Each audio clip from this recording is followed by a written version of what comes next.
한국과학기술기획평가원장 박영환입니다. 먼저 바쁘신 와중에도 저희 키스텝 수업하는 참석해 주신 모든 여러분께 감사의 말씀 드리고 싶습니다. 특히 오늘 포럼의 발표를 맡아주신 최규영 은하대학교 교수님과 토론자이신 장두현 대한항공항공기술연구원 전문위원님, 이은경 서울시립대학교 교수님, 안호성 한국항공우주연구원 항공기획실장님께 감사의 말씀 드리고 싶습니다. 오늘은 지금 세계적으로 관심이 높아져가고 있는 무인항공 기술과 산업에 대해서 논의하고자 마련된 자리입니다. 무인항공기의 역사에 대해서 그간 산업적으로나 대중적으로 많은 주목을 받지 못했으나 최근 무인이동체 기술의 빠른 발전과 그리고 민간 수요 증가에 힘입어 신성장 산업으로 각광받고 있습니다. 이에 따라 미국이나 영국이 현재는 물론 우리나라 또한 국가 차원에서 무인기 산업 활성화를 위해 투자와 제도 개선을 위해 많이 노력하고 있는 상황입니다. 정부는 지난 5월 우리나라 세계 7위 수준의 무인기 기술과 세계 최고 수준의 ICT 기술을 결합하여 국내 무인이동체 산업 발전을 선도한다는 목표하에 무인이동체 기술 개발 및 산업 성장 전략을 발표했습니다. 기업 차원에서도 구글이나 애플 등의 글로벌 ICT 기업뿐만 아니라 기존 자동차와 항공업체에서 투자를 적극 확대하는 추세입니다. 최근까지 이슈가 된 아마존의 딜리버리 드론뿐 아니라 의료 및 농약 살포용, 차량용 분야 등에서 드론이 상업적으로 더욱 폭넓게 활용되고 있습니다. 한편 국내 대표적 항공사인 대한항공의 경우 2020년 세계 최초 상용화를 목표로 필트로터 무인항공 개발을 추진해 있는 것으로 알고 있습니다. 또한 민수용 대비 민수용 무인항공기에 대해서는 사고 발생에 따른 안전우려, 사생활 침해 가능성 등 국민 일상과 보다 밀접한 이슈들이 제기되고 있습니다. 이에 따라 산업 활성화를 추진함에 있어서 경제적 논리만을 강조하다 보면 안전이나 사생활 보호를 하는 공공적 유해를 회상할 가능성이 있다는 우리의 목소리 또한 있습니다. 오늘 키스텝 수요 포럼에서는 이러한 무인항공기 기술개발 최근 현황 및 향후 발전 전망에 대해 다같이 살펴보고 우리나라가 무인항공기 분야의 선두주자를 자리매김하기 위한 산업 활성화 방안과 이를 위한 선제적 배려 상황 등에 대해 함께 고민하는 자리가 되었으면 합니다. 다시 한번 귀한 시간 내어주어 자리해 주신 모든 분께 감사드리며 여러분들의 다양한 아이디어와 고견을 부탁드립니다. 감사합니다. 다시 한번 인사드리겠습니다. 최경영입니다. 네, 바로 발표 들어가도록 하겠습니다. 그래서 오늘 말씀드릴 내용은 제목에서 보시는 것처럼 제목은 무인기 과거, 현재, 그리고 전망 이렇게 해서 가급적 좀 이제 공대 냄새가 나지 않게 그렇게 멋지게 뽑아보려고 했습니다만 어떨지 모르겠습니다. 그래서 여기 키스텝은 뭐 과학기술 전반에 관해서 이렇게 기획하고 평가하는 것으로 알고 있습니다. 그래서 여기 이제 오늘 토론회 하시는 분들은 무인기를 계속 하시는 분이지만은 또 과학기술 전반에서 우리 무인기라고 하는 것이 지금 사회 전반에서 또 화두가 되고 있기 때문에 조금 더 일반적인 내용에서부터 시작을 해가지고 우리가 또 비행기라고 하는 특성상 이것이 여러 분야가 다시 또 같이 이렇게 합쳐져야지 제대로 시너지 효과가 나오고 또 좋은 결과가 나올 수 있습니다. 그래서 같이 각자의 분야에서 또 어떤 요소들을 컨트리뷰션 할 수 있을 것인지 하는 쪽으로 결론을 내도록 그렇게 발표 자료를 구성을 해봤습니다. 요거는 이제 그 구글 들어가서 저희가 다른 발표할 계기가 있어서 그쪽 이제 저희가 회전익기 우리가 일반 헬리콥터라든지 그런 것들은 이제 회전익기라고 하는데요. 그래서 구글에서 무인 회전익기 하고 이렇게 이미지 검색을 해보면 이렇게 수도 없는 이미지들이 뜹니다. 근데 보시는 것처럼 이전에 회전익기, 사람이 타는 회전익기 하게 되면 거의 헬리콥터 같은 그런 타입이었는데 이제는 무인 회전익기라고 치게 되면 영어로 언맨드 로드크래프트라고 치게 되면 이전에 볼 수 없었던 다양한 비행기 형태들이 이렇게 나타나게 됩니다. 그리고 이러한 것들이 이제 뭐 저희같이 항공우주공학을 전공하는 입장에서는 각각의 형태들이 어떤 특징을 가지고 있고 어떤 기능들 때문에 어떤 이유 때문에 이런 것이 발전하겠구나 하지만은 일반인들 입장에서는 이런 것들이 굉장히 부밍을 이루고 있고 따라서 다양해지고 있다는 것들은 충분히 이렇게 느끼실 수 있을 것 같습니다. 그래서 오늘은 이런 무인기가 이전과는 다르게 어떤 폭발적인 그런 발전 단계에 있는 것 같습니다. 그래서 그러면 어떤 계기를 통해서 이런 무인기의 발전이 이루어지고 또 이런 발전을 봤을 때 필히 산업의 발전으로 연결되면 점점 더 대중화가 될 것으로 생각합니다. 그러면 이 대중화되는 과정에서 우리가 어떤 요소들을 고려해야 되는지 하는 것들을 같이 함께 살펴보아야지 기술과 그다음에 산업이 같이 발전하고 또 그것이 사회적으로 수용성도 증가할 거라고 생각합니다. 그래서 그런 관점에서 좀 이야기를 진행하도록 하겠습니다. 무인기는 생각보다는 역사가 이제 오래됩니다. 그래서 조금 전에 보여드린 것은 아주 팬시하게 이렇게 하는데요.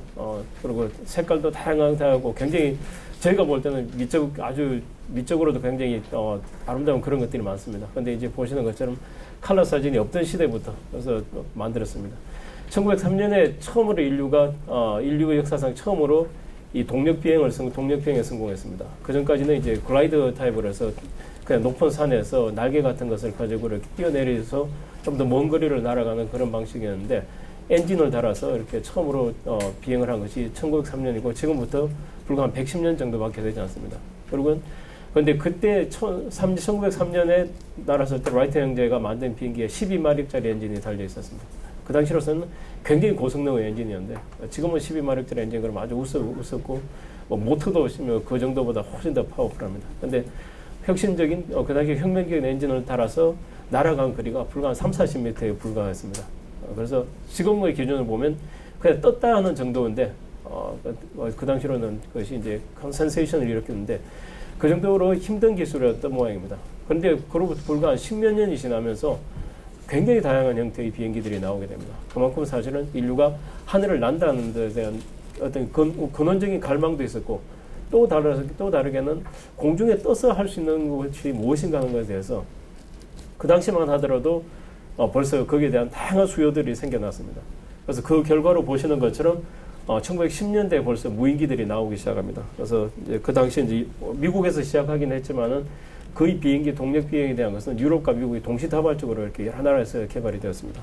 제일 왼쪽 위에서 보시는 것은 이제 영국 공군에서 보시는 것처럼 무인 표적기입니다. 그래서 비행기가 날아다니면 그 다음에 그 비행기를 가지고 어떤 뭐 전쟁을 한다든지 하면 거기에 대한 방어 체계가 나오게 되고 그래서 우리가 하는 것처럼 이 지상에서 대공 방어를 하게 되면 또 훈련이 필요하게 됩니다. 그래서 이러한 무인 표적기 지금도 여전히 우리 군에서 사용하고 있는 그런 개념입니다. 근데 이런 것들이 벌써 1910년대에 나오게 되고 그다음 오른쪽에 보시는 것은 지금 무인 어뢰입니다. 그래서 이제 그 당시 토피도는 어뢰는 주로 이제 배를 격침하기 위한 것들인데 이런 것들이 주로 이제 군사적인 용도에서 나오기 시작하고 오른쪽 아래 보시는 사진은 사실 우리하고도 관계가 있습니다. 보시면 항공모함의 비행기들이 있는데 이 비행기들 중에 한 대가 무인기고 이것이 한국전쟁 기간입니다.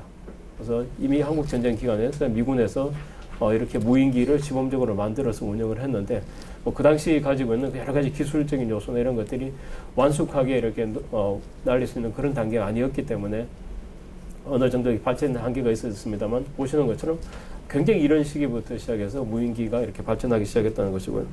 그 다음에 가운데 사진은 아주 친숙한 얼굴입니다. 마릴린 먼로입니다. 마릴린 먼로가 영화배우로 성공을 거뒀는데 성공을 거둔 계기 중에 하나로 이제 어느 정도 사실인지 모르겠습니다만 이제 저희 쪽에서 항공 쪽에서는 마릴린 먼로가 일할 때의 사진입니다. 근데 영화가 아니고 실제로 항공기 회사에서 근무를 했습니다. 근데 그 항공기 회사가 유인 항공기가 아니고 소형 무인기 회사였습니다. 그리고 어느 잡지에서 그 회사를 취재하러 갔다가 당시 이제 그 세크리터리 비서 일을 하고 있던 마릴린 먼로를 표지 모델로 했는데 그때부터 이게 발탁이 됐다고 그렇게 이야기를 합니다. 그래서 아주 이런 시기부터 이렇게 발달이 되어 왔다는 걸 보실 수 있고요. 지금 이제 우리가 보실 수 있는 그런 무인기들입니다. 그래서 무인기가 군용으로 당연히 이제 먼저 시작합니다. 아무래도 이제 기술 어떻게 보면 이전에 없던 기술에서부터 시작을 하는 것이고 거기에 대해서 리스크를 감당하면서 투자를 할 수 있는 것은 어디나 군이 제일 앞섭니다. 그래서 군 같은 경우는 이제 뭐 금전적인 리스크라든지 아니면 거기에 대한 뭐 시스템의 개발 과정의 실패 리스크나 이런 것들에 대해서 군이 훨씬 더 그러면서 적극적이기 때문에 왜냐하면 그 이제 최종 사용하는 입장에서 봤을 때는 나름대로 절박성이 있기 때문에 그렇습니다. 그래서 의사결정 과정도 빠르고 그래서 군용으로부터 먼저 이렇게 시작을 했습니다. 그래서 다양하게 이렇게 보시는데 근데 지금은 이런 것들이 발달해서 우리가 볼 수 있는 것처럼 농약을 친다든지 그 다음에 우리가 요즘 많이 곽강받고 있는 이런 소형 무인기들 주로 이제 민수용으로 해서 사진을 찍고 하는 것들을 이렇게 다양하게 발전을 하고 있습니다. 근데 이런 그런 무인기가 이러한 요소들이 조금 전에 보여드렸던 하늘에 떠서 한 20km, 10km, 20km 정도 유인기보다 사람이 타는 비행기보다 훨씬 더 오래 멀리 높이 올라가고 한 20km까지 올라갑니다. 그 다음에 또 한 30시간, 40시간 동안 사람이 타지 않으니까 사실은 얼마 동안 머무르냐는 것에 대한 제약이 훨씬 덜합니다. 그래서 그런 비행기부터 시작해서 그 다음에 우리 주위에 손쉽게 이렇게 볼 수 있는 그런 방송용 무인기까지 다양한 무인기 형태들이 있는데 그 모든 무인기들은 다 보시는 것 같은 이러한 구성 요소들로 이루어져 있습니다. 간단히 이렇게 해서 무인기가 그럼 어떤 구성 요소들로 이루어져 있나 하는 것에 대해서 말씀을 드리겠습니다. 먼저 우리가 쉽게 생각해 보면 임무에서 우리가 처음에 저 임무를 생각했죠. 이 무인기를 가지고 뭘 할 것이냐 하게 되면 일반적으로 이제 가만히 공중에 떠 있는 것도 있지만 돌아다니면서 이렇게 사진을 찍는다든지 관측을 한다든지 또 심지어는 군용 같은 경우는 뭐 폭탄을 떨어뜨린다든지 그런 임무들을 수행하게 됩니다.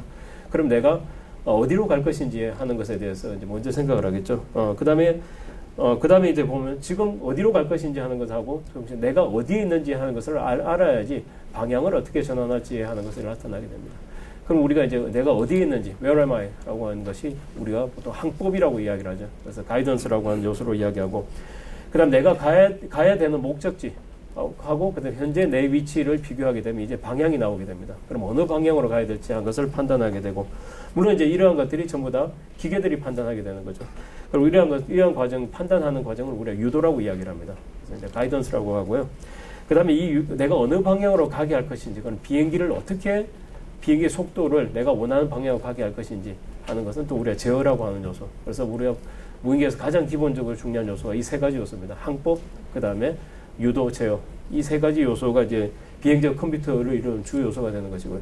그 다음에 내가 갈 때 어떤 비행체를 가지고 얼마나 효율적으로 갈 것인지, 하는 당연히 이제 이동수단이 되는 것이 이제 비행기 그 자체가 되는 것이고, 우리가 밖으로 보는 이제 비행기 그 자체가 되는 것입니다.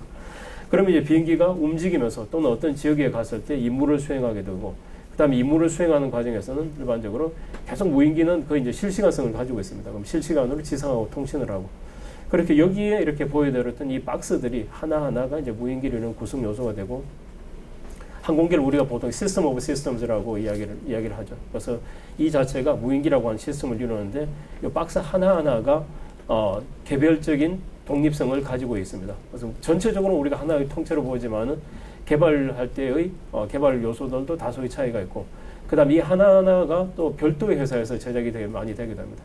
물론 이제 그러면서 여기서 조금 전에 이야기했던 보통 이제 내비게이션 컨트롤 가이던스, 이것은 하나로 해서 우리가 보통 오토파일럿이라고 하는 시스템은 무인기 시스템 업체에서 가장 핵심 기술을 가지고 이렇게 개발을 하지만은 나머지 이제 지상 장비라든지 또 임무 장비 또 비행체 이런 것들 같은 경우는 특화된 회사들이 있을 수 있고, 작은 시스템 같은 경우는 또 한꺼번에 하기도 하고 그렇게 있습니다. 그래서 예를 들어서 이제 그 중에 제일 위에 있는 임무 장비, 그러면 군용 시장에서는 이 임무 장비 시장이 거의 무인기 기체 시장하고 맞먹을 정도로 큽니다. 그래서 다양한 이렇게 산업을 발전해 갔을 때 그냥 우리가 무인기 하나 이렇게 하기에는 좀 더 이제 구성 요소가 복잡하고 그만큼 이제 다양성이 존재한다는 것이죠.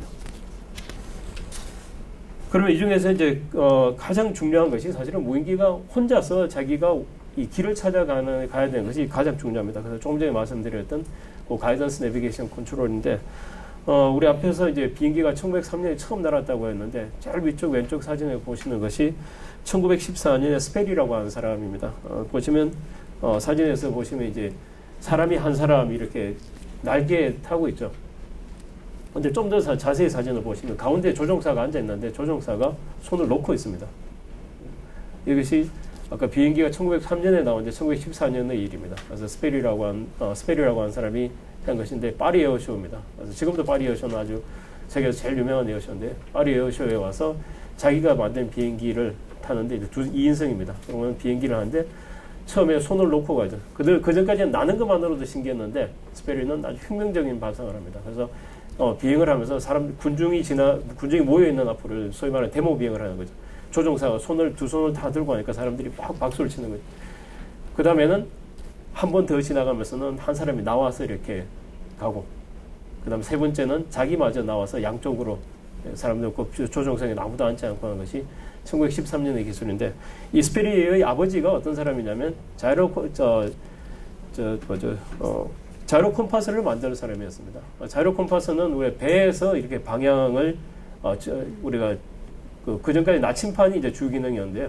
나침판은 이제 어느 북쪽하고 남쪽만 이렇게 찾아내는 방향인데, 자이로 콤파스라고 하는 것은 굉장히 이렇게 빨리 회전하는 그런 팽이 같은 걸 연상하시면 됩니다. 다들 아실 거라 생각하는데, 배에 실리는 그런 자이로 콤파스를 개발하는 회사를 하고 있었습니다. 근데 이제 스페리는 그 아버지의 가업도 이어받고, 그다음에 항공에 대한 지식, 그다음에 또 남다른 그런 재능을 합쳐가지고 이 자이로 콤파스를 소형화시켜서 비행기에 탑재하고, 그래서 배의 안정화 장치를 비행기에 실어서 비행기 안정화를 이룬 거죠. 그래서 사람이 조종하지도 않고 비행기가 안정적으로 비행할 수 있다 하는 것을 보이고, 그 결과 앞에서 우리가 보여줬던 여러 가지 시스템들이 나온 거죠.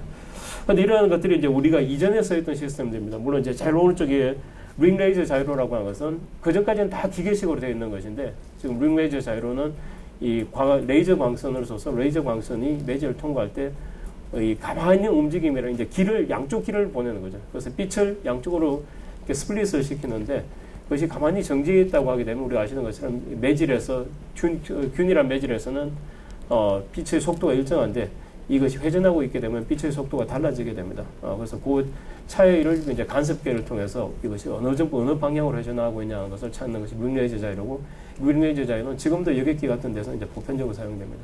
근데 이러한 것들이 굉장히 크거나 그다음에 굉장히 비쌉니다. 그래서 항공기의 자세를 안정화시키려면 항공기의 자세를 먼저 알아야 되는데, 이 자세를 알게 해주는 이 장비들이 가격이 수억 대가 되는 거죠. 그래서 우리가 이러한 것들이 더 이상 개발되지 않으면 어떤 소형화시켜서 보편적으로 쓸 수 있는 비행기라고 하는 것이 불가능한 거죠. 그래서 이 시스템이 사용되어서는 아주 대양을 횡단하는 그런 비행기들에서나 쓸 수 있는 그런 도구들이었습니다. 그래서 이제 일반 대중성이 이제 많이 떨어졌었죠.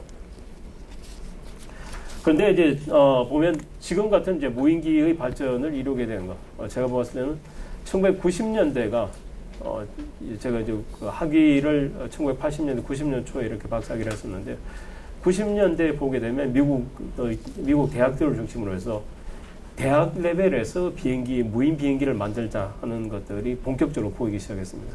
그래서 그 전까지는 아까 말씀드린 것처럼 저희가 비행기를 하지만은, 제가 이제 80년대 때 대학을 다녔었는데, 비행기를 하지만은 학생이 비행기를 만든다고 하는 것은 상상도 할 수 없는 거죠. 그 당시 학생이 만드는 비행기는 그냥 만들어서 RC로 조종해서, RC라고 하는 건 여전히 이제 사람이 가시 범위 안에서 이렇게 움직일 수 있는 것인데, 특별히 내가 항공우주공학을 전공하지만은 항공우주공학 전공자로서 어떤 시스템 레벨에서 접근한다는 것은 불가능했는데, 어느 날 90년대에 보니까 이것이 항공우주공학을 하는 한 사람 또는 일부 아주 제한된 인원으로서 시스템을 다 하더라고 하는 거죠. 아까 제가 블락 다이어그램, 이렇게 비행기를 구성한 요소에 대해서 보여드렸는데, 그 구성 요소는 사실은 이 자동 조종 장치만 빼면 그 유인기하고 똑같습니다. 그런데 그 전까지는 비행기 시스템을 한다는 것이 나하고는 전혀 관계없고, 또 내가 하지 못할 거라고 생각했는데, 보니까 각 대학생들이 그런 것들을 하는 수준에 이르렀더라는 거죠. 근데 그렇게 된 계기는 사실은 항공 쪽에서 먼저 나온 것이 아니고, 여기서 보시는 것처럼 소형 전자산업의 발전이 결정적인 기여를 했습니다. 그래서 아까 이제 제일 먼저 시작하면, 먼저 제가 말씀드린 요소가 내가 어디에 있는지 하는 것을 알아야지 어디로 갈 것인지 하는 것을 계산할 수 있다고 말씀드렸죠. 그리고 내가 어디에 있는지 하는 거, 우리가 내비게이션, 위성항법 이런 말들을 많이 들으시죠. 그리고 지금은 GPS라고 해서 통신에서 듣는 위성항법의 발전이 사실은 굉장히 중요한 기여를 했습니다. 그래서 보시는 것처럼 우리가 알고 있는 것처럼 이 GPS라고 하는 거, 뭐 자동차에서 널리 쓰이는 내비게이션, 똑같은 기술이 항공에도 쓰입니다. 그래서 이것을 사용함으로써 그 전까지는 굉장히 고가의 자이로, 윙레이저 자이로 같은 것을 사용해서 미국에서 태평양을 건너서 한국에 오면, 그러면 벌써 내 위치가 그대로 별 보정하지 않고 오게 되면 수 킬로미터 정도 틀어져 있습니다. 내가 수억 원짜리 자이로를 썼는데도 뭐 수 킬로미터 정도 틀어져 있는데, 지금은 GPS를 사용하게 하면 GPS 신호가 계속 잡혀있는 범위 내에서는 수 미터, 그 다음 좀 더 이제 좋은 기술을 하게 되면 뭐 수십 센티미터, 수 센티미터까지, 심지어는 그보다 더 적은 레벨까지도 내가 찾아낼 수 있는 거죠. 아주 값싸게. 그래서 이러한 것들이 어떤 혁명을 가져왔고, 그다음 아시는 것처럼 이제 그 전까지는 트랜지스터의 집적도가 굉장히 낮은 데 비해서 이제는 이 마이크로 컨트롤러나 소위 말하는 컴퓨터가 손 안에 들어올 정도의 컴퓨터가 되는 거죠. 그래서 내비게이션과 그 다음에 지능이 있어야 되는데 이 장비들이 내가 1차 굉장히 소형화됐고 그 다음에 가격이 내려갔고 그다음 누구나 개발할 수 있는 다룰 수 있는 그런 환경이 개발되었다는 것이 이제 가장 큰 요소죠. 그래서 보시는 것처럼 이제 지금은 우리가 모두 가지고 있는 이 휴대폰 지금 거의 뭐 스마트폰 다 가지고 계실 텐데 이 모든 스마트폰에는 사실은 이 여기서 보이는 이런 요소들이 다 들어가 있고 이 요소들이 어떤 과정을 통해서 어떤 목적으로 개발되었는지 하는 것하고는 관계없이 지금 우리가 무인기에서 쓰이는 요소들로서 그대로 활용이 될 수가 있습니다. 그래서 제일 위쪽에 오른쪽 그림에 보시면 그 형태로 보면 우리가 많이 보는 코드 로트입니다. 그래서 로트가 4개 달려 있어서 방송용으로 많이 쓰는 것인데 이름을 폰 로트라고 이렇게 해요. 전화기를 가지고 이 코드 로트를 제어하는 거죠. 그러면 별도의 센서 없이 전화기에 우리가 부착되어 있는 거. 보시면 전화기에 나침반도 있고 GPS도 있고 또 보시면 전화기 우리 보면 기울여 보면 화면 바뀌죠. 그래서 이 전화기가 어느 방향으로 지금 놓여 있다는 것도 자체적으로 스마트폰들은 다 센서에 내장되어 있습니다. 그래서 스마트폰에서는 비행기가 필요한 모든 센서들이 물론 이제 그 그레이드는 문제가 있을 수 있습니다만 기본 기능들은 다 들어가 있고 그다음 스마트폰에 들어가 있는 프로세서도 이전하고는 비교할 수 없을 정도의 이런 한 20, 30년 전에 우리 책상에서 놓고서는 수천만 원짜리 이 컴퓨터보다도 오히려 지금 스마트폰의 컴퓨테이션 파워가 더 강력합니다. 계산 능력 가지고 있고 그다음에 카메라 굉장히 좋은 카메라 달려 있죠. 그래서 말씀드렸던 그 블락 다이어그램의 요소들이 스마트폰 안에는 기본 기능들이 다 내장되어 있으니까 그냥 모터만 달고 모터하고 배터리만 있으면 내가 스마트폰을 가지고 제어할 수 있겠다 하는 것이 이제 그런 컨셉이고 실제로 대학이라든지 또는 일부 회사 같은 경우는 그 기술을 개발을 하고 있습니다. 그래서 지금은 사면 그것이 전용 장비, 전용 이 비행적 컴퓨터가 달려오는데 개인이 가지고 있는 스마트폰에서 프로그램에서 날리고 사진 찍어서 내가 그대로 가지는 거죠. 그 다음 또 한 가지가 이제 보시는 것처럼 아래쪽에 그 바로 밑에 보시는 것이 이제 유인 비행기인데 1인승 유인 비행기인데 에어버스에서 개발하고 있습니다. 에어버스는 아시는 것처럼 보잉과 함께 이제 양대 산맥을 이루고 있는 그런 항공회사인데 여기서 1인승을 하는 것은 이 비행기를 가지고 상용화 시키려고 하는 것은 아니고요. 지금은 큰 비행기라고 하게 되면 전부 다 엔진을 가지고 날아야 된다고 알고 있습니다. 그런 것들은 여객기 같은 건 한동안 지속이 될 텐데 그렇지만은 모터 기술과 배터리 기술이 워낙 빠르게 발전하니까 에어버스에서는 이런 것이 소형 유인기에는 적어도 소형 유인기에서는 이 전기 동력 시스템이 발전하지 않을까 하고는 개발을 합니다. 이런 것이 이제 어떤 임팩트를 가지고 있냐면 개발을 시작하게 되면 여기서 생기는 스핀오프 기술이 소형기에도 여전히 소형기 발전에도 기여를 할 수가 있습니다. 그래서 이러한 배터리하고 모터 기술. 그 다음에 제일 아래쪽에 보시는 사진은 러시아 사진 한 기퉁이 많이 있는데요. 이게 이제 동영상에서 캡처한 겁니다.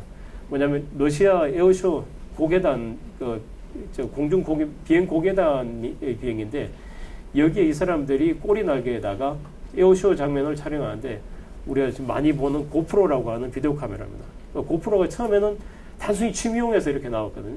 근데 그 고프로 카메라를 비행기 한 대에 수백억씩 하는 비행기입니다.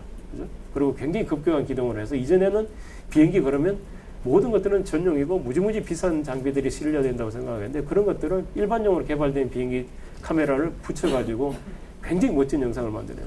이거는 미션 이퀴먼트입니다.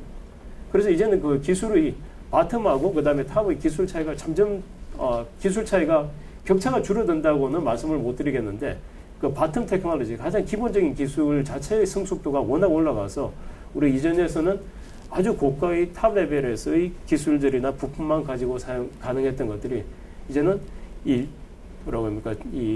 보편적인 상용 제품 가지고도 그런 것들을 만들어낼 수 있게 된 거죠. 그래서 이러한 것들이 우리가 지금 보고 있는 그런 무인기의 어떤 발전에 크게 기여했다고 하는 것입니다. 그래서 그 결과 이제 보시는 것처럼 이런 다양한 소형 무인기들이 개인이 원하면 개인이 아이디어를 담아서 할 수 있는 이런 레벨까지 이제 발전을 했습니다. 여기 이제 동원사업들이 이렇게 계신데요. 제가 집에서 이렇게 TV 보는데 제가 제일 좋아하는 프로그램 중에 하나가 이제 여행 프로그램입니다. 근데 한 2, 3년 전인가 굉장히 이거다 하는 것을 그냥 단순히 여행 프로그램인데 아주 충격적인 게 하나 있었습니다. 그게 이제 제주도 아주 아름다운 풍광을 가지는 제주도인데 제주도에서 이 멸치잡이를 하는 멸치잡이를 하는 배인데 그 전까지는 저는 이게 제가 낚시하고는 별 관계 없으니까 그냥 배 타고 나가서 운 탐지기 이렇게 담궈서 이렇게 잡는 줄 알았어요. 근데 이게 고기라고 하는 것이 이 바다에서 아주 이렇게 균일한 밀도로 이렇게 퍼져 있는 게 아니지 않습니까? 뭐 상식적으로 생각하면 당연히 그런데 때가 있는데 저는 운 탐지기 켜고 계속 고기 찾아서 쫓아다니는 줄 알았습니다. 근데 이제 보니까 그게 상식적으로 이렇게 말이 안 되더라고요. 그 비싼 기름을 써가면서 계속 쫓아다니는 게 불가능한 거죠. 근데 옛날 사람들은 그러면 지금은 오븐 탐지기도 있고 동력선이라도 있는데 가능한데 옛날 사람은 어떻게 했을까? 근데 옛날 방식을 지금도 그대로 활용하는 게 갈매기 떼를 본답니다. 위에서 새 떼를 보면 옛날 로브부터 지금 오븐 탐지기가 나오기 전까지 새 떼를 보면 새들이 밑에 고기가 있는 곳에 몰려 있다고 합니다. 그것을 쫓아가는 거죠. 그리고 그 방식이 전통적인 방식이 지금도 그대로 활용되고 아까 잠깐 이 환담을 하는 자리에서 똑같이 지금 참치잡이에서도 그런 방식을 사용한다고 합니다. 그래서 보시는 것처럼 이렇게 고기가 있으면 새들이 이렇게 바글바글 합니다. 그래서 이제 이 패러다임의 변화에 대해서 지금 조금 아까 이제 조금 전까지는 주변 기술이 그만큼 발전해서 생각만 하면 모든 것들이 가능하다는 것을 말씀드렸는데 바로 이제 래피드 프로토타이핑이 가능해진 거죠. 항공에서도. 그래서 보시는 것이 이제 우리가 참치를 위에서 보게 되면 참치떼가 저렇게 보인다고 합니다. 마치 이제 새들이 이렇게 위에서 보면 보이는 것처럼 이것을 가지는데 지금은 참치잡이하는 배들이 티피컬한 모습입니다. 여기 동원에서 계시지만은 이런 배에서 배들이 큰 배들이 위에 헬리콥터들을 싣고 다닙니다. 그리고 헬리콥터 조종사들이 헬리콥터가 이제 근처에 가서 있을만한 근처에 가는데 이 큰 배가 계속 떼를 쫓아다닐 수는 없는 거죠.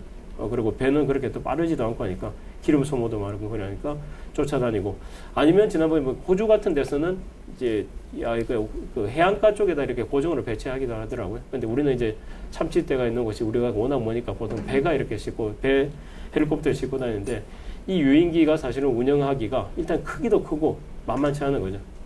그 다음에 큰 배만 가능하고 그래서 사람들이 수요를 낸 것이 작은 배에도 내가 이러한 것들을 운용할 수 있었으면 좋겠다 하고 이제 수요가 나옵니다. 그래서 미국 쪽에서 이제 수요가 나오는데 그 결과로 보시는 것처럼 이제 나온 것이 조그만 배에서 유인 비행기가 아니고 작게 실어서 운용할 수 있어야 하는데 비행기는 어떤 문제가 있냐면 일단 올라가면 아무런 문제가 없습니다. 근데 이 비행기가 소모성이 아니면 우리가 항상 이륙하고 착륙하는 과정이라고 하는 게 있겠죠. 근데 이제 뭐 바다니까 륙이란 말은 적절하지 않겠지만 어쨌거나 하여튼 올라가고 내려올 때 회수하는 것, 그죠? 내보내고 회수하는 장치가 제일 큰 문제입니다. 그래서 헬리콥터 같은 경우에는 배에 싣고 다닐 수 있는 거지 수직으로 올라가고 내려올 수 있으니까 내가 원하는 위치에서 뜨고 내릴 수 있는데 그러한 것을 어떻게 구현할 것이냐 하는 것이 이제 아이디어 싸움이 되는 거죠. 그래서 우리가 실제로 배에서 운영할 때 보시는 것처럼 오른쪽에 있는 세로 오른쪽에 배인데 비행기가 한 대 멀리서 돌아오고 있습니다. 근데 이 비행기는 이 날개 끝에 고리가 있고 우리가 잘 보이지는 않습니다만 배가 뭐 기역자 형태로 된 이렇게 마스터가 있는데 마스터에 이렇게 이 줄이 와이어가 있습니다. 그럼 배 날개 제일 끝에 이 고리가 하나 걸려 있어 고리가 하나 튀어나와 있어 가지고 이 비행기가 오면서 저 줄에 날개가 스치게 되면 자동으로 미끄러지면서 끝에 고리에 걸리게 되어 있습니다. 그래서 고리가 결국 줄에 걸려서 이제 끝에 이 배에 대롱대롱하게 밀리게 되면 이 자체는 사람이 들 만큼 이렇게 들 수 있을 만큼 크지 않습니다. 그런데 한번 나가게 되면 몇 시간 동안 이렇게 떠 있을 수 있거든요. 그래서 나갈 때는 발사할 때는 이렇게 공압이나 유압 펌프를 가지고 압축시켜서 굉장히 높은 속도로 이렇게 내보내고 들어올 때는 이렇게 줄에 고리를 걸어서 오는 방식 이런 방식들인데 이것이 아주 뭐 우리가 잘 아는 그런 큰 회사에서 만든 방식이 아니고 몇 사람의 아이디어로 이렇게 구현된 것입니다. 그럼 수요가 있으면 거기다 아이디어가 들어가게 되면 누구나 비행기를 날릴 수 있는 그런 세상이 된 거죠. 그래서 그만큼 기반 기술이 발전했고 그 다음에 이러한 것이 또 무인기 생태계에 결정적인 영향을 주는데 적어도 지금까지는 무인기는 아무도 없던 시스템이기 때문에 아이디어에 따라서 굉장히 빠르게 변하는 분야입니다. 그래서 어떻게 보면 대기업이 하기에는 적절하지 않은 속성이 있었던 거죠. 그래서 미국 같은 경우에는 수없이 많은 벤처들이 생겼다 없어지는데 이런 성공적인 기업들이 나오고 기술이 완성되고 올라가게 되면 대기업이 자연스럽게 그 업체에 투자를 하고 인수를 하고 투자를 합니다. 그러면 같이 이렇게 이익을 보는 그런 구조가 되었던 거죠. 그래서 그런 어떤 협력적인 관계가 무인기 발전에 뭐 산업이 있어야 움직이니까요. 그래서 무인기 발전에 이제 큰 도움이 되었던 것 같습니다. 그래서 지금까지는 이제 그런 경향들에 대해서 말씀드렸고요. 우리가 지금 어떤 개발 요소들에서 그러면 지금 전 세계적으로 어떤 형태의 개발이 이루어지냐 하는 것에 대해서 좀 말씀드릴 텐데 그게 이제 몇 가지 이제 볼 수 있는 이제 여러 가지 다양한 면들이 있을 겁니다. 그냥 이제 크기별로 이렇게 보면 또 개발하는 과정들이 조금 다릅니다. 그래서 먼저 이제 크기별로 어떤 것들이 있냐 보게 되면 보통 우리가 이제 사람이 탈 수 있을 정도의 크기들은 이제 클래스 1으로부터 시작해서 우리가 보통 나노봇이라고 하는 거 아주 뭐 손 안에 들어갈 수 있는 것은 이제 클래스 5로 해서 크기별로 쭉 등급을 내리는데요. 클래스 1은 한 유인기 정도, 클래스 2 같은 경우는 한 100에서 한 2kg, 100에서 200kg 정도의 그런 뭐 사람이 뭐 개인이 이렇게 움직일 수 있는 정도는 아닙니다. 그런 정도의 무인기.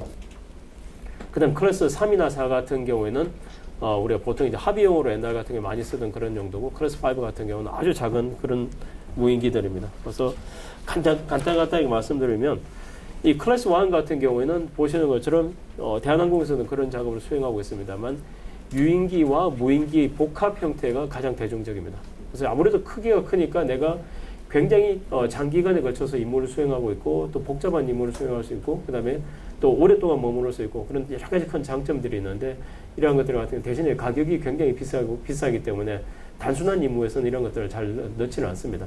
또 그거는 단순한 임무는 더 싸게 할 수 있으니까 클래스 2나 아래 클래스로서 그래서 미국을 중심으로 이제 이 같은 경우는 미국에서 이렇게 움직이는 것인데 예를 들면 이제 새로운 전투기를 개발한다. 그러면 이 새로운 전투기 같은 경우는 뭐 약간씩의 개조는 있겠습니다만 기본 프레임 자체는 사람이 타도 되고 그 다음에 무인기로 날려도 되고 하는 그런 형태들로 개발합니다.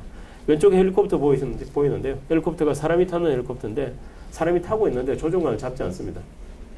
이런 지금 보잉에서 이렇게 개발한 비행기인데 이처럼 유무인이 겸용하거나 아니면 유무인 합동을 하는 이러한 형태로 이렇게 발전을 하게 되고 그다음에 클래스 2 같은 경우는 아까 이제 100에서 2kg, 200kg 정도의 사이즈인데 우리가 뭐 우리 사람이 한 사람이 핸들할 수 있는 사이즈는 아니지만은 비행기로 보면 유인기라고는 할 수 없는 그런 작은 사이즈들인데 이제 임무 장비들이 소형화되면서 이것들이 이전에 유인기가 하는 임무들을 대체하고 있는 그런 클래스가 되겠습니다. 그다음에 이제 클래스 3이나 4 같은 경우는 작은 회사나 이제 대학이나 이런 데서 주로 아이디어를 넣어서 연구하는 것들이 많고요.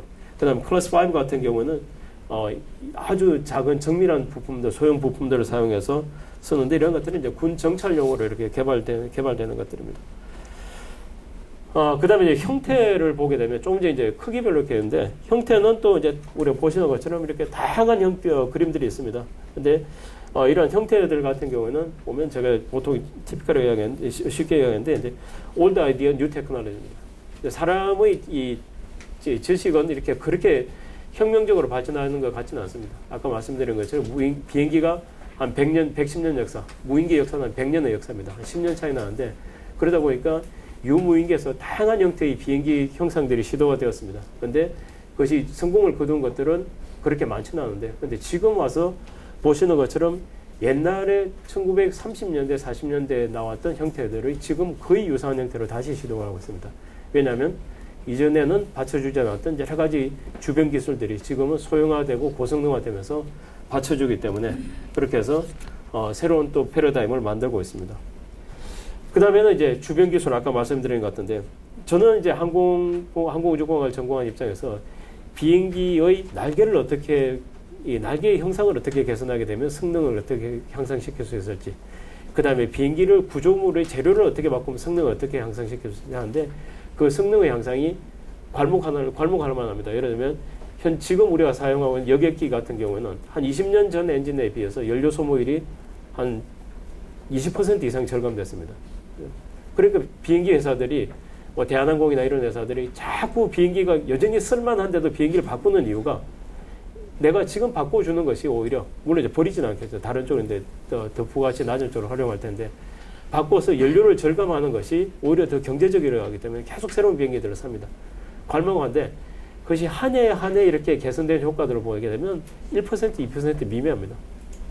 쌓이면 그렇게 하는데 그런데 예를 들어서 배터리 기술이다. 그러면 이제 지금은 전기 동력을 많이 사용하는데 이 배터리 같은 경우는 발전도가 아직도 선형의 커브가 그대로 유지되고 있습니다. 그래서 아까 말씀드린 것처럼 내가 똑같은 연료를 싣고 거리를 한 20% 더 날아야 되겠다. 그러면 기술을 20년 동안 더 투자해야 되는 거죠. 물론 그건 여전히 필요한 기술입니다. 대형기에서는 그런데. 근데 배터리를 20%더 같은 무게의 배터리가 용량이 에너지 덴시티가 그만큼 증가되면 내가 똑같은 임무를 수행할 수 있는 거죠. 그래서 그러한 기술 기반들이 지금 갖춰지고 있는 겁니다. 그래서 전통적으로는 이 비행기 형태나 그래서 공기역학이나 이러한 역학적인 관점에서 접근만 했었는데 이제는 전자라든지 재료라든지 이런 쪽에서의 새로운 접근 방법들이 무인기의 지금 같은 폭발적인 성과를 가져오고 있는 겁니다. 보시는 것처럼 이제 프로세서들의 소형화된 것은 말할 것도 없고요. 그 다음에 이제 우리가 생각하지 못했던 수요.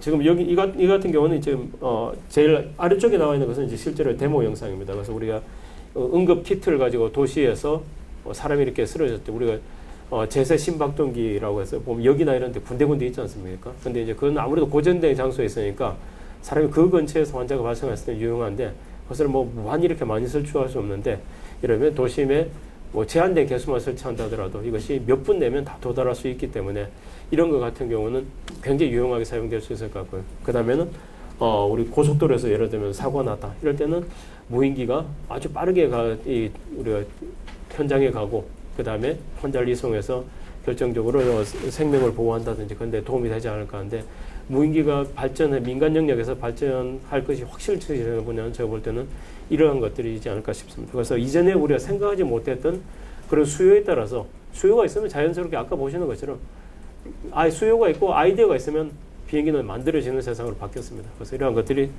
조만간에 이렇게 보게 될 걸로 생각을 합니다. 그 다음에 이제 좀 더 기술적인 관점에서 봤을 때 무인기가 내가 지시한 대로 따르는 것은 이제 지금은 무난하게 해냅니다. 그런데 이제 좀 더 똑똑한 무인기에 대한 수요가 점점 커지는 거죠. 그래서 지금은 무인기의 발전 방향, 사실 그리고 이제 무인기에서 보이지 않는 곳에서 하는 이제 발전을 유도하고 또 노력하는 제일 힘든 것 중에 하나가 무인기에 어떻게 지능을 부여할 것인가 하는 겁니다. 근데 그 지금의 지능 기술이라고 하는 것은 보시는 것처럼 제일 아래쪽에 이제 커브를 이렇게 보여드리는데 작아서 잘 안 보이는 분도 계실 텐데 지금의 지능이라고 하는 것은 내가 시키는 일을 하는 정도입니다. 그래서 내가 A에서 B로 가는데 여기서 어느 지점을 거쳐서 가라. 그러면 갔다 돌아오라 하게 되면 그러면 이제 항법 장치를 이용해서 어떤 주어진 길을 잘 갔다 오는 것인데 한 단계 더 발전하게 되면 여러 대를 보내면서 니네들끼리 가서 바람이 불면 막 옆으로 흔들리고 할 텐데 충돌하지 말고 그 상태에서 잘 살아 돌아와라. 그러면 자기가 이제는 혼자서 주어진 길만 가다가 이전에는 충돌이 오면 회피하는 기능도 있어야 되고, 그죠? 그 다음에 좀 더 가면 내가 예를 들어서 이제 뭐 군용 무인기라면 어떤 적지에 가서 정찰을 하고 와야 되는데 그러면 자 이런 지점은 적의 대공망이 있으니까 피해서 가라 하고 사전에 알려줬는데 가다 보니까 새로운 위협이 이전에 입력되지 않은 정보들이 위협적이 새로 나타난 것이죠. 그럼 자기가 자체적으로 판단해서 그것을 회피해서 또 돌아서 이렇게 가면서 하는 기능을 수행하는 단계. 그렇게 생각해 보면 내가 그냥 어떤 임무를 하고 와만 가르쳐 주게 되면 나머지 모든 중간 경로는 자기가 해낼 수 있는 것. 그것이 이제 사람이 잘하는 분야가 되는 거죠. 그래서 무인기가 근데 사람은 날아서 갈 수 없는데 그래서 이전에는 그런 비행기에다가 사람을 태워서 가는 방식이었는데 비해서 이제는 무인기가 사람의 지능을 흉내내는 쪽으로 어떻게 하면 될 것인가 하는 것이 궁극적인 목표입니다. 근데 그것이 생각만큼 쉽지가 않습니다. 그래서 보시면 슬롭이 이렇게 올라가는데 사실은 슬롭이 저렇게 올라가는 것이 아니고 거꾸로입니다. 그러니까 러닝 커브가 우리 투자 요소나 시간대로 봤을 때 한 단계 한 단계를 올리는 것이 굉장히 힘든 과정이고 이 분야는 이제 끝없이 진보할 분야라고 생각을 합니다. 자, 그 다음에 이제 보면 뭐 여러 번 보여드렸습니다만 이제 일상생활에 무인기들이 저렇게 많고 그 다음에 어느 예측치를 보더라도 무인기 시장은 폭발할 것이다 하는 예측치들을 이제 다 가지고 있습니다.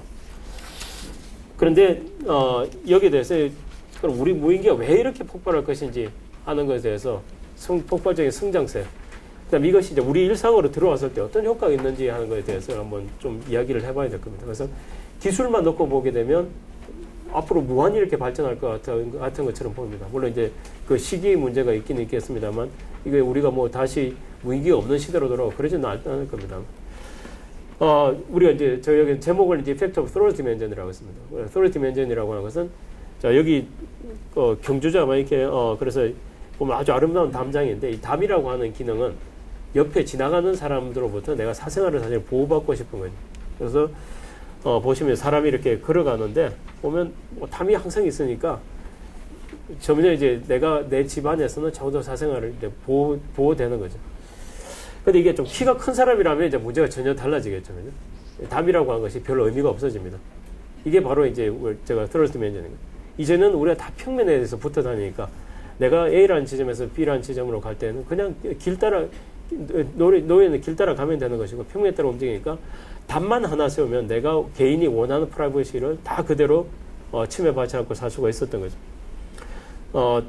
제가 제일 좋아하고 재밌게 보았던 영화 중에 하나입니다. 그래서 이거 몇 년에 한 번씩 보면 저런 게 있었지 하는 건데 Enemy of State라는 내용들을 한 번씩은 보셨을 겁니다. 그런데 가장 인상 깊었던 것이 이게 이제 정부의 감시망을 피해서 이제 피해 다니는 것이 핵심인데 보시면 중간중간에 보면 이제 그 당시에 위성이 위에서 이제 사람을 실시간으로 이렇게 추적을 하는 거죠. 근데 위성을 가지고 실시간을 추적하는 이 영화가 나왔을 때는 굉장히 센세이션했고 저런 것이 미래에는 가능하겠다 싶었지만은 그것이 실제 미래가 언제인지라는 것에 대해서는 사람들이 아무도 답을 못했고 그다음에 실제로 기술적으로 이게 인공위성을 가지고 이렇게 하는 것이 가능하냐 하는 것을 많은 사람들이 질문을 했었습니다. 근데 이제 인공위성을 가지고 이렇게 실시간으로 지속적으로 추적하는 것은 불가능하고요. 뭐 짧은 기간은 아주 군사용 굉장히 비싼 군사이고 굉장히 이 비용이 많이 드는 그래서 뭐 내가 한 며칠만 사용할 정도로 이렇게 거의 비행기처럼 이렇게 사용할 수 있는 그런 위성이라면 몰라도 불가능합니다. 그런데 이제 무인기가 되니까 이런 것들이 가능하다는 거죠. 그래서 앞에서 보여드린 것처럼 이제는 내가 더 이상 사람이 평면에서만 있는 것이 아니기 때문에 담이라고 하는 것이 내 사생활을 보호해주는 아무런 도구가 안 되는 거죠.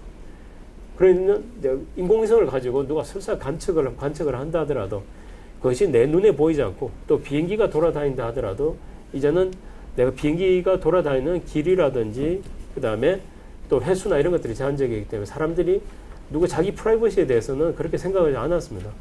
그런데 이제는 무인기가 보편화되고 누구나 한 집에 자동차 한 대씩 가지고 있듯이 그리고 모든 사람이 스마트폰을 가지고 있듯이 이것이 집 주위에서 떠돌아다닌다고 생각하게 되면 당연히 사회적인 문제가 될 수밖에 없습니다. 지금은 무인기의 수용성이 비교적 높은 이유가 아직까지는 개인들이 그런 것들을 장점만 보지 그렇게 절감하지 못하는데 이것이 통제되지 않은 상태에서 도심에 돌아다닌다고 했을 때는 이런 문제가 반드시 대두되게 되어 있습니다. 그래서 이제 뭐 아까 요거 이제 무인기가 뭐 이렇게 해서 뭐 수십 시간씩 이런 인공위성 옛날에 이제 실제 영화로 보던 것들이 실제로 가능하게 되었습니다. 그 다음에 이제 이 이펙트 오브 트롤 디멘전의 이제 두 번째 파트입니다. 보시면 왼쪽은 이제 뭐 우리가 자주 자동차 사고죠. 그래서 여기 보시면 자동차 하나가 완전히 이렇게 앞부분이 날아갈 정도의 사고입니다. 근데 여기 보시면 사고 현장은 아주 이제 굉장히 완전 메스가 되어 있는데 한 1, 20m만 떨어지면 차들이 그냥 기다리기만 하고 다른 데미지가 아무것도 없습니다.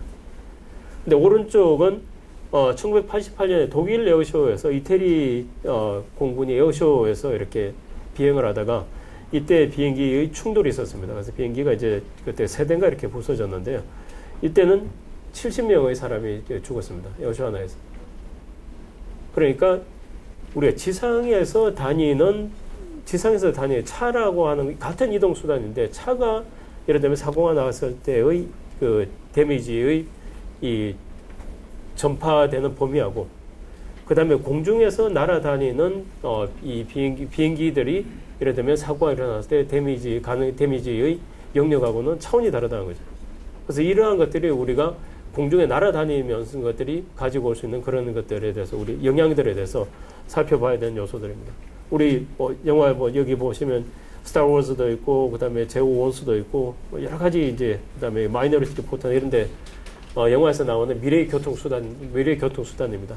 어제 보시면 다 이렇게 하늘에 떠다닐 거라고 하는데 근데 이러한 것들이 보시면 이 하늘에 떠다니는 것들이 자세히 보면 다 줄을 서서 갑니다. 그래서 줄을 서서 가지 않는다고 하게 되면 지금은 우리 개인들이 플라잉 카라고 하는 것들이라면 내가 가다가 차가 막히면 거기서 공중으로 뛰어올라와서 내가 막히지 않게 이렇게 간다고 생각하는데 절대 그런 일이 있을 수 없습니다. 모든 사람들이 그런 차를 가지고 있으면 모두 다 공중으로 뛰어가려고 할 테고요. 그 사람들이 통제되지 않은 상태에서 마구잡이로 돌아다닌다고 하게 되면 아까 봤던 공중 충돌이 일어나게 됩니다. 그래서 내가 공중에서 길이 만들어진다 하더라도 눈에 보이지 않지만은 그 길들이 사실은 통제되는 길들에 의하지 되고 그런 것들이 이루어져야지 무인기가 우리가 좀 더 보편적으로 넓은 범위에서 이제 활용이 가능하게 됩니다. 그런데 무인기가 지금의 무인기 수준은 왼쪽에 사진 하나인데요. 사진에서 보면 바퀴하고 그다음에 엔진이 보이는 것은 여객기입니다. 근데 이 사진은 무인기가 찍은 사진입니다. 그래서 무인기가 아프가니스탄에서 있었던 일인데 무인기가 일상적인 정찰을 하고 있다가 여객기와 무인기가 거의 충돌이 보시는 것처럼 거의 충돌이 일어나는 상태인데요. 비행기는 다행히 여객기는 손상이 없었습니다만 이제 무인기 같은 경우는 그다음에 이제 추락했다고 그렇게 알려져 있습니다.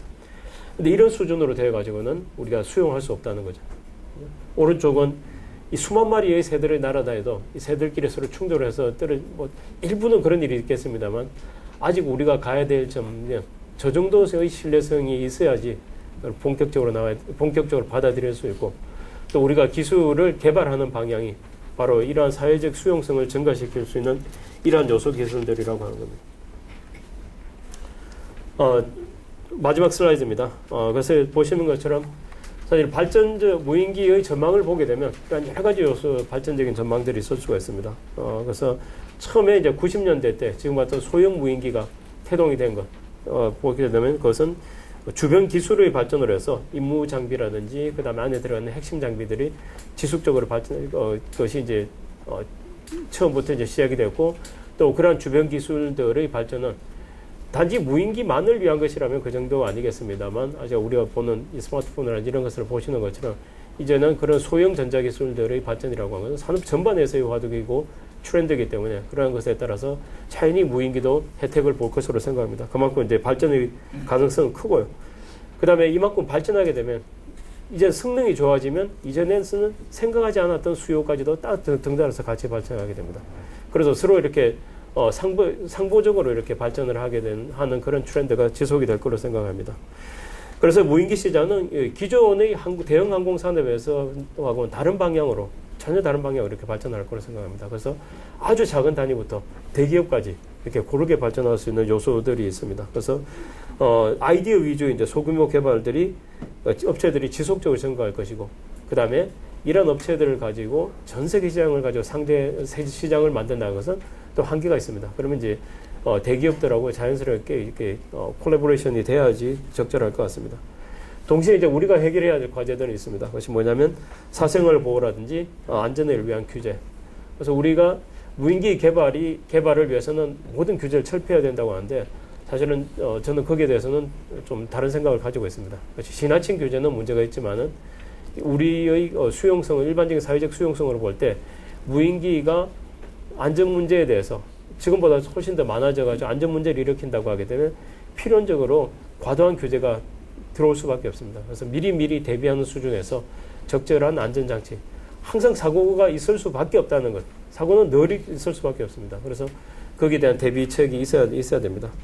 그 다음 아직은 아까 말씀드린 것처럼 자율성이라든지 이런 면에서 완전한 형태의 그런 자율성은 부족한데 또 무인기가 개인이 가지고 놀 수 있는 무인기가 내가 몇십만 원 주고 쓸 수 있는 무인기도 있습니다. 근데 반면에 아직도 하나에 수천만 원 군내에서 그냥 똑같이 병사 한 명이 이렇게 움직이는 것인데 군용 같은 경우는 수천만 원씩 합니다. 비행기 한 대에 수천만 원씩 하고 한 셋이 되게 되면 수억 원씩 하거든요. 겉으로 보기에는 그냥 집에 애들이 싸가지고 노는 장난감하고 별로 달라 보이지 않습니다. 근데 그런 것들이 어디서 오냐? 많은 요소들이 있겠지만 그중에 가장 중요한 것 중에 하나가 신뢰성입니다. 그래서 이 고부가 가치가 나오는 요소가 지금 자율성과 신뢰성입니다. 그래서 이런 데 대해서는 우리가 좀 더 보편적이 되려면 우리 동영상이나 이런 데 올라오는 것들을 보면 무인기가 잘 날아다니는 것만 보이는데 실제로 저희가 예를 들면 제가 이제 무인기를 학교에서 연구를 하니까 이 무인기를 가지고 좀 실용적인 연구를 해보겠다. 그러면 아직도 신뢰성이 그렇게 높지 않습니다. 그래서 가서 필드에 나가서 새로운 장치를 부착해서 일을 해보려고 하게 되면 무슨 이유 때문에 안 되고 또 다른 이유 때문에 안 되고 그런 것들이 밖으로는 보이지 않지만 막상 사용을 해보시면 조금만 이렇게 용도를 높여서 수준을 높여서 사용해 보시면 신뢰성이 많이 이렇게 제한되어 있는 것을 보실 수가 있습니다. 그런데 이제 이런 트렌드나 우리가 가지고 있는 이제 과제, 해결해야 될 과제 이러한 것들을 결합해 볼 때 현재 무인기를 봤을 때 우리가 생각해 볼 수 있는 이제 방향이라든지 그런 것들을 요약하는 키워드를 보게 되면 뭐 소형, 경량, 소형, 대형도 물론 있습니다만 이제 소형, 경량, 그다음에 다기능, 그다음에 자율성, 그다음에 고성능, 고신뢰성, 안전. 근데 이러한 것들이 하나의 시스템으로 합쳐지지는 않습니다. 분명히 고성능이라든지 다기능 같은 것은 또 그것을 극단적으로 추구하는 군용 무인기라든지 유무인기라든지 그런 것에 그런 쪽으로 나타날 수 있고 말씀드린 것처럼 요 몇 가지 키워드 같은 경우는 이것이 몇 개가 조합되어서 조합하다 보면 사실은 무수히 많은 커뮤니케이션들이 나오게 됩니다.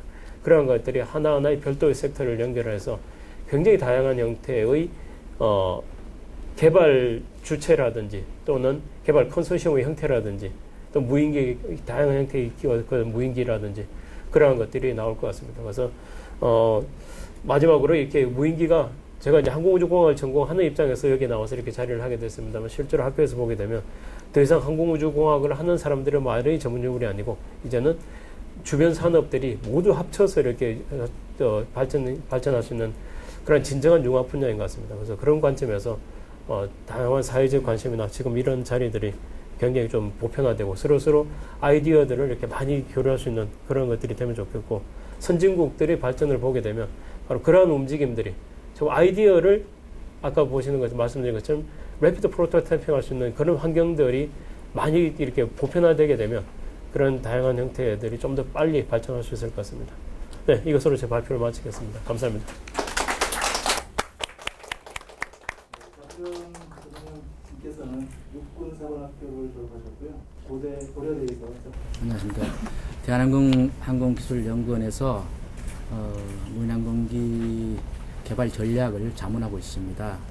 저는 1999년도에 이스라엘에서 우리나라 최초로 무인항공기 운영을 위해서 서처라는 무인기를 도입해야 했는데 그때 그 사업 책임자로 있으면서 무인항공기하고 인연을 맺어 현재 약 17년째 무인기 분야에 관심을 가지고 일하고 있습니다.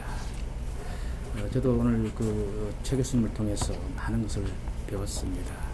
오늘 이 시간을 통해서 저는 평소에 무인항공기 분야에 일하면서 좀 하고 싶었던 얘기들을 좀 드릴까 싶습니다. 그래서 두 가지로 나눠서 무인항공기 산업과 시장 그리고 무인항공기 기술 수준과 정책 방향에 대해서 제가 생각하는 바를 좀 말씀을 드리고자 합니다. 주로 민간용 무인기 산업의 시장 그리고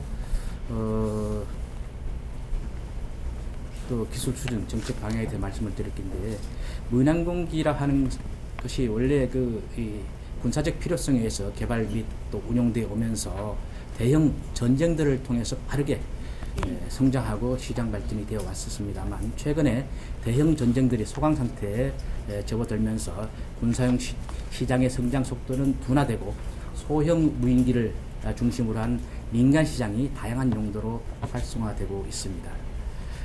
민간 시장의 활성화는 여러 가지 이유가 있겠습니다만 무인항공기가 다양한 임무들을 비교적 쉽고 빠르고 그리고 경제적으로 때로는 재미를 더해서 수행할 수 있다는 장점 때문에 많이 활용되고 있는데 본격적인 시장 성장을 위해서는 몇 가지 제한사항을 가지고 있습니다. 그래서 말씀을 좀 드렸습니다만 첫 번째 법 제도가 아직 미흡하다는 것, 두 번째는 공역과 주파수를 포함한 운용 생태계가 아직 조성되지 않았다는 것, 셋째는 사고 위험에 대한 안전 어떤 신뢰성의 문제, 그리고 네 번째는 개인 사생활 보호의 문제와 더불어서 작년에 북한 무인기 침입 사건으로 이슈가 됐기도 했습니다만 테러 무기로서의 사용 위협 이런 것들이 민간 무인기 시장을 장애하는 요소로 작용하고 있습니다. 그럼에도 불구하고 우리가 민간 무인기 시장이 발전이 될 것이라는 데는 시기의 문제지 아무도 이를 달지 않고 있습니다. 그 이유는 무인기로 할 수 있는 새로운 임무들이 사실 끊임없이 창출되면서 무인기 개발 및 제조업체들이 급격하게 증가하고 있다는 것이며 앞에서 언급된 이런 제한사항들도 미국이나 유럽 등 선진국을 중심으로 상당히 체계적으로 잘 진행되고 있기 때문입니다. 시장 분석 전문기관인 틸그룹에 의하면 향후 10년간의 세계 무인기 시장은 연평균 10% 성장할 것이라고 합니다. 군용이 9% 성장인 반면에 민간용 무인기는 연 35%의 고성장을 전망하고 있습니다.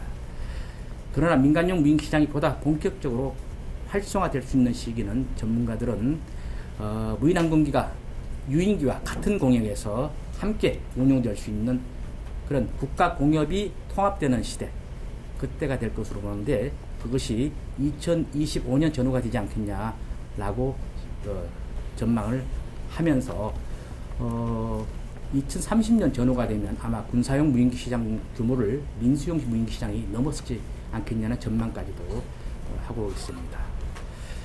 하지만 그 이전에는 제한된 시장이 될 수밖에 없을 것이지만, 현재와 같이 낮은 고도에서 간단하게 운용될 수 있는 소형 드론 시장이 다양한 분야에서 활용이 확대될 것으로 보이고, 추가적으로 법 제도나 공역 등 이런 데서 비교적 자유로울 수 있는 안보 및 재난 안전 분야에서의 시장이 빠르게 새롭게 나타날 것으로 예상이 됩니다. 2014년도에 세계적 미래학자인 토마스 프레이는 192가지 미래 드론 활용법에 대해서 발표를 했습니다. 무인기가 과학, 군사, 마케팅, 스포츠, 엔터테인먼트 등을 포함해서 어떤 분야에서도 활용될 수 있다고 하면서 그 성장 가능성을 예견한 바 있습니다. 우리나라 무인기 기술 수준에 대해서 말씀을 좀 드리고 싶습니다. 2012년도 국방기술금지원에서 국가과학기술 수준을 발표했는데, 거기에 의하면은 우리 기술이 중국, 일본 등과 함께 세계 7위권이라고 합니다. 정부에서도 유인기에 비해서 선진국과 기술 격차가 그렇게 크지 않고, 아직도 초기 시장의 형성 시기이기 때문에 우리가 잘만 준비한다면 세계 시장에서 얼마든지 경쟁해서 성산이 있다고 보고 투자를 증가시키고 있습니다. 그러나 그 내막을 들여다보면 세계 7위라고 하지만 세계 시장에 내놓고 경쟁할 만한 우리나라 제품이 거의 없습니다. 민군 통틀어서 없다는 것이 오늘의 우리 현실입니다. 금년 초에 발간된 세계 무인기 20대 기업 리스트를 보면은 미국이 8개, 이스라엘이 3개, 중국이 2개 업체 등 총 9개 나라가 여기에 속해 있는데, 우리나라는 30개 업체 리스트에도 들어있는 기업이 없습니다. 최근에 우리나라도 최근 몇 년간 소위 드론이라는 이름으로 무인기가 국내외 언론에 크게 주목을 받으면서 정부 부처나 지방자치단체들이 마치 경쟁하듯이 무인기 기술 개발 과제나 사업들을 쏟아내고 있습니다만, 이런 것들이 아직 제품화로 연결되는 것은 잘 보이지가 않고 있습니다. 여러 가지 이유가 있겠습니다만 기술이 없어서가 아니고, 제 생각에는 자신감이 없기 때문에 제품으로 꿰지 못하는 거 아니냐라는 생각을 합니다. 일례로 2002년부터 2012년까지 무려 1,000억 예산을 들여서 개발에 성공한 틸트로드 무인기가 아직도 상용화되지 못하고 있습니다. 구슬이 서말이라도 꿰지 못하면 안 되는 거 아니겠습니까? 그런 말이 생각이 나게 합니다. 진정한 기술 수준은 시장에서 제품으로 승부하고 인정을 받아야 한다고 봅니다. 따라서 정부는 기술 개발 지원과 함께 제품화에도 적절한 관심을 가져야 한다고 보면서, 이를 위해서 체계적인 관리와 지원이 필요하다는 생각을 합니다. 즉, 시장을 선도해 갈 수 있는 신기술을 발굴하고 개발하며, 둘째로는 개발된 기술이 사장되거나 실기하지 않도록 빠르게 제품화로 연결을 시켜야 합니다. 세 번째는 이런 제품을 국내 시장에 먼저 내놓고 우선 활용을 통해서 성능과 운용성 등에 대한 품질을 보장받아야 합니다. 마지막으로 수출 시장 확보를 통해서 수익 창출로 이어가는 그런 일련의 과정들이 체계적으로 진행되어야 하지 않겠냐 하는 생각을 해봅니다. 우리 정부가 창조 경제를 많이 강조하고 있습니다. 사실 창조란 것은 새로운 것을 처음으로 만들어내는 것이기 때문에 규정과 절차를 중요시하는 기존의 현재의 관행의 변화와 또 도전과 혁신을 중요시하는 관점의 변화가 대단히 중요하다고 또 필요하다고 봅니다. 산업체 또 연구는 물론이고, 특히 정부기관에서 이런 분야에 일하시는 분들이 정말 새로운 것을 실행하는데 책임을 지고 또 추진할 수 있는 창조적 마인드가 필요하지 않냐 하는 생각을 합니다. 이상 제 말씀을 마쳤습니다. 네, 안녕하십니까. 저는 뭐 이렇게 토론이라 해서 뭐 서로 주고받는 그런 걸 약간 상상하기도 했는데, 이렇게 일방적으로 쫙 얘기를 하려니까 약간 좀 쑥스럽기도 한데요. 저는 보면 제 그 인생 자체가 약간 좀 다학제, 융합 이런 쪽입니다. 사실은 이제 학부는 전자공학과를 했고요. 이제 석사는 우주공학을 했고요. 그 다음에 이제 박사는 이제 원격 탐사, 공간정보 분야 쪽으로 해서 제 자체가 이제 하는 일 자체도 처음에는 위성 플랫폼, 위성 안에 들어간 전력부 개발도 했었고요. 그거 하다 보니 좀 재미가 없어서 그 다음에는 위성에서 취득한 영상을 이용한 원격 탐사, 그 위성 플랫폼 자체로 이용하는데 그 연구들을 좀 하다가 그 다음에 2000년대부터는 한 이제 항공 플랫폼, 항공 센서 데이터를 이용하는 거, 그 다음에 2000한 중반부터는 저희가 이제 항공보다 더 내려와서 무인기에 탑재된 센서를 이용한 원격 탐사를 한번 해보자 해서 연구들을 많이 해오고 있습니다.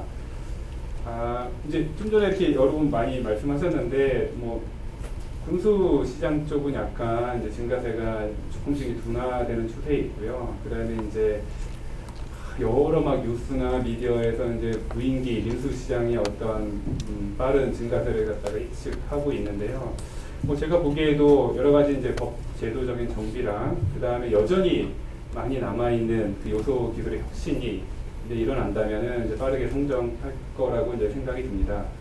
뭐 민수 시장으로 빠르게 가기 전에 일단은 제가 보기에는 이제 군수용 무인기 기술이 우리나라에 많이 확보되어 있어서 이런 것들을 잘 활용을 해서 공공 시장을 갖다가 먼저 좀 정부 주도적으로 이제 치고 나가는 게 어떨까 하는 생각이 이제 들고요. 그래서 공공 시장 중에 저희가 이제 좀 연구를 했던 분야가 주로 이제 재난 재해 관련돼서 긴급 대응을 하려면 뭔가 그 발생한 지역의 그 현재 상황을 갖다 살펴봐야 되는데 무인기를 갖다 띄워서 거기 이제 센서 데이터를 취득을 해서 그런 센서 데이터로부터 현재 어떤 피해가 발생했는지를 갖다가 빠르게 파악을 해보자 라는 그런 측면에서 이제 무인기 활용을 저희가 한 2006년, 7년부터 다양한 어떤 정보 지원 사업을 통해서 진행을 해오고 있습니다. 예를 들어 저희가 이제 기반, 방금 말씀드린 그런 재난재해 대응 무인기 활용을 위한 기반 기술 개발을 위해서 2007년부터는 저희가 이제 그때는 국토해양부죠. 국토해양부 과제로 실시간 공중 모니터링 시스템 기반 개발 기술 이런 식으로 해서 뭔가 우면산 사태처럼 그 재난재해가 발생을 했을 때 그 대상 지역에 무인기를 갖다가 아주 긴급하게 보내서 센서 데이터를 취득을 하고 실시간으로 지상으로 전송을 하고 잘 처리해서 예를 들면 지도 위에 중첩해서 현재 어떤 피해 상황을 볼 수 있는 그런 어떤 기반 기술을 가지고 개발하는 그런 사업들을 했었고요. 그때 우리 그 장의원님도 같이 이렇게 했던 부분들이 있고요. 그 다음에는 이제 저희가 중기청도 그 지원을 받아가지고 이제 활용을 해야 되는데 활용하시는 분들은 무인기 운영하는 것도 되게 어렵고요. 그 다음에 이제 무인기에서 취득한 데이터를 갖다가 활용에 이용할 수 있을 정도로 처리를 해야 되는데 처리에 대한 이해나 지식도 상당히 부족을 합니다. 그렇지만 무인기에서 찍어서 잘 처리된 데이터가 있다면 활용에 많은 도움이 되겠죠. 그래서 이제 그런 식으로 활용하시는 분들을 위해서 그런 특별한 지식이 없어도 쉽게 그 공중에서 고속으로 자동 매핑하는 시스템, 무인기 기반으로 이런 것들도 저희가 개발을 했었고요. 방금 얘기했던 그런 과제들은 이제 어떻게 보면 이제 원천 기반 기술 과제들이었고요. 이제 그런 것들이 이제 통해서 기술이 확보돼가지고 여기는 저희가 이제 작년부터는 이제 실제 실용화 기술 개발을 시작을 하고 있는데 수자원공사랑 같이 얘기를 해서 수변 구조물 자체가 재난재해로 영향을 받았을 때 그 피해 조사를 갖다가 긴급하게 무인기를 이용을 해서 한 50m, 100m 상공에서 연직 방향으로 영상을 취득하기도 하고 교각 같은 데는 아주 근접해서 10m, 20m 근접해서 전방 카메라를 가지고 영상을 취득을 해서 크랙을 갖다 살펴본다든지 그런 어떤 실용화 기술 개발을 갖다가 이제 작년부터 시작을 하고 있고요. 올해는 저희가 이제 시작을 했는데 해양 영토 감시망 사업을 시작을 하고 있습니다. 그래서 불법 선박 되게 많이 있죠. 그렇지만 이제 정확하게 파악이 잘 안 된다고 합니다. 감시 수단이 부족합니다. 그래서 해경이나 해경 영토과 이런 쪽의 어떤 수요를 받아서 저희가 이제 위성이나 그 다음에 레이더 플러스에서 무인기를 활용을 해서 주기적으로 이제 우리 해양 영토 해양 영토 영해죠, 영해를 갖다가 이제 감시하는 그런 어떤 기술 개발을 갖다가 실용화 기술 개발을 갖다가 지금 이제 시작을 하고 있습니다. 이런 식으로 저희가 이제 공동 분야의 어떤 그 무인기 활용을 위한 여러 가지 이제 연구들을 갖다 진행을 하고 있고요. 이런 것들을 바탕으로 앞으로 좀 우리나라가 이제 무인기 기술 혁신도 하고 그다음에 관련 시장을 갖다가 좀 선도하기 위해서는 어떤 일들이 진행이 되면 좋을까? 그러니까 저희 개인적인 어떤 생각은 이제 크게 한 3가지 정도 있는데 이제 제일 중요한 게 제가 첫 번째 부분인데. 좀 이렇게 무인기 활용 자체가 그 지속적으로 선정할 수 있는 그 선순환적인 생태계를 조성하는 게 반드시 필요하다고 봅니다. 그러니까 여러분들 이제 아이폰 잘 아시죠? 아이폰이 이제 더 이상 전화기가 아니라 스마트폰이죠. 아이폰이 되게 성공을 했잖아요. 걔네들이 그 전화라는 그런 그 기술, 그런 전화기 자체를 갖다가 좋은 기술로 잘 만들어서 성공한 게 아니라 그런 것들을 활용하는 생태계를 갖다가 조성을 했죠. 그래서 이제 크게 성공한 거고요. 우리나라 기술적으로 측면 보면은 어차피 그 삼성이 되게 하드웨어 잘 만들지만 여전히 뒤쫓아가고 있지 않습니까? 그래서 뭔가 이게 무인기 기술 자체, 무인기 어떤 관련 시장이 발전을 하려면 이게 활용이 잘 되는 생태계를 갖다가 구축하고 지원을 하는 게 반드시 필요하다고 생각이 들고요. 제가 보기에는 무인기 자체가 플랫폼입니다. 무인기를 갖다 활용을 해야지 의미가 있는 거고요. 자, 그래서 이제 플랫폼이기 때문에 이제 그 다양한 어떤 활용 모델을 갖다가 도출을 하고 이런 것들을 갖다가 실용할 수 있도록 지원, 투자 이런 것들이 필요하다고 생각이 이제 들고요. 예를 들면 다양한 어떤 무인기 플랫폼 또는 무인기 활용 관련돼서 오픈소스 하드웨어 소프트웨어를 갖다가 이제 개발해서 시장에 공개해가지고 생태계를 지원한다든지. 그래서 제가 보기에는 이제 어떤 선순환적인 그 생태계를 갖다가 구축하는데 많은 그 노력이 필요하겠다. 두 번째 부분은 무인기가 되게 많고 무인기 활용하면 여러 가지 어떤 좋은 점이 있을 것 같긴 하지만 실제 특정 문제에 있어서 무인기를 갖다가 활용하려고 찾아보면은 또 봤다가 무인기가 없습니다. 여전히 무인기 기술 자체도 많이 부족하다는 측면이죠. 여러분들이 많이 말씀하셨지만 실내도 문제가 큽니다. 저희가 이제 운동장에서 실험하면 한 3번, 5번 비행하면 한 번 떨어지고 그런 문제도 가끔씩 있고요. 채공 시간도 척없이 짧습니다. 15분, 20분, 이 정도 해가지고 어떻게 그 실용화된 그 활용을 하겠습니까? 그 다음에 이제 날씨, 저희 재난재해 맨날 얘기하는데요. 그럼 비바람 부는데 그거 날릴 수 있어? 그럼 또 그런 무인기 별로 없거든요. 그래서 뭔가 되게 많아 보이지만 특정 목적에 딱 맞춰가지고 그 요구사항을 만족하는 무인기를 찾아보다 하면은 너무 비싸든지 아니면 성능이 턱없이 부족하다든지 이런 측면들이 있습니다. 그래서 여전히 이제 기술의 혁신이 많이 필요하고요. 또 이런 기술의 혁신이 좀 빠르게 좀 되려면 좀 기반 시설이 필요한데 지금은 무인기 어떤 시험 센터 이런 게 좀 부족합니다. 우리가 무인기를 개발하고 시험을 하더라도 마땅히 좀 마음 편하게 좀 날릴 수 있는 곳이 많지 않아요. 그래서 그런 어떤 시험 센터가 좀 필요한 것 같고요. 그 다음에 이제 3번째 부분은 여러분 계속 얘기하셨지만 법제도적인 문제입니다. 저는 또 서울시립대니까 서울시랑도 얘기를 하는데 자, 그럼 서울과 같은 대도시에 무인기가 수도 없이 많이 날아다니려면 도대체 뭘 어떻게 해야 되냐 이런 얘기 많이 이제 듣거든요. 그래서 여전히 이런 거 생각하시면 됩니다. 도시에 마차가 주로 쫙 있었는데 어느 날 갑자기 기술 혁신이 일어나서 자동차가 우리가 수만 대가 도시에 이제 들어오게 되면 도시 자체가 여러 가지 법제적인 측면에서 변화가 있어야겠죠. 우리가 이제 한 5년 내, 10년 내 그런 걸 갖다 목격하게 될 거랍니다. 밑에는 무인 자동차가 수도 없이 돌아다니고요. 하늘에는 무인항공기가 수도 없이 날아다닐 텐데 그런 준비가 되어 있는가? 그래서 그런 준비를 갖다가 미리미리 좀 사전에 해야 된다라는 생각을 하고 있습니다. 자, 제가 너무 길었나요? 네, 여기까지 정리하겠습니다. 일단 앞서서 말씀해주신 거에 거의 동의하고 특히 최 교수님 말씀하신 대로 신뢰성 이런 부분, 법 제도나 이런 부분보다도 사실은 신뢰성이나 시스템의 부품 전수를 해서 말씀하신 생태계 이런 것들이 가장 좀 많이 되지 않나 그런 생각이 듭니다.